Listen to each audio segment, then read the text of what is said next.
సింగరేణి సంస్థ భవిష్యత్తుకు కేంద్ర ప్రభుత్వం పూర్తి భరోసా కల్పిస్తోందని కేంద్ర బొగ్గు గనుల శాఖ మంత్రి కిషన్ రెడ్డి స్పష్టం చేశారు. హైదరాబాద్లో ఆయన మాట్లాడారు. తాడిచెర్ల టు నైనికోల్ బ్లాకుల కేటాయింపుతో సింగరేణికి దీర్ఘకాలిక ఇంధన భద్రత లభిస్తుందని తెలిపారు.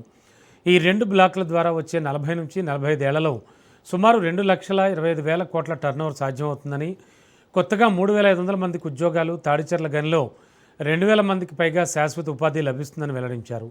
బకాయిలతో సంస్థ ఆర్థికంగా ఇబ్బందులు ఎదుర్కొంటోందని పేర్కొన్నారు. తాను రాజకీయాల కోసం కాదని సింగరేణి పరిరక్షణ కోసమే నిర్ణయాలు తీసుకున్నామని స్పష్టం చేశారు.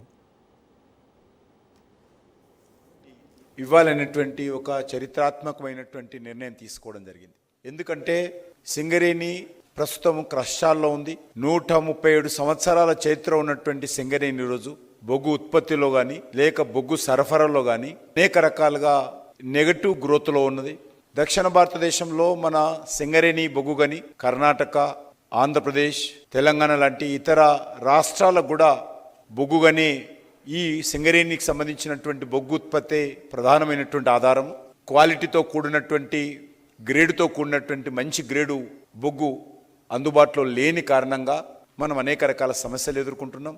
ఈరోజు సింగరేణి ఉన్నటువంటి సమస్యలను దృష్టిలో పెట్టుకొని ఒక తెలంగాణ రాష్ట్రానికే కాకుండా దక్షిణ భారతదేశానికి ఊపిరిగా ఉన్నటువంటి యొక్క బొగ్గు గనిని మనమందరం కూడా చేయూతను అందించాలనేటువంటి దృక్పథంతో నేను ప్రధానమంత్రి గారిని అనేక సార్లు మాట్లాడడం జరిగింది. ఒక 75,000 కార్మికులు ప్రత్యక్షంగా, మరొక 10 లక్షల మంది పరోక్షంగా ఈరోజు సింగరేణి మీద జీవనం కొనసాగిస్తారు. ఒక 6 జిల్లాలు నేరుగా సింగరేణి మీద ఆధారపడి వ్యాపారాలు ఇతరత్ర కొనసాగుతున్న విషయం మనం చేస్తూ ఉన్నాం.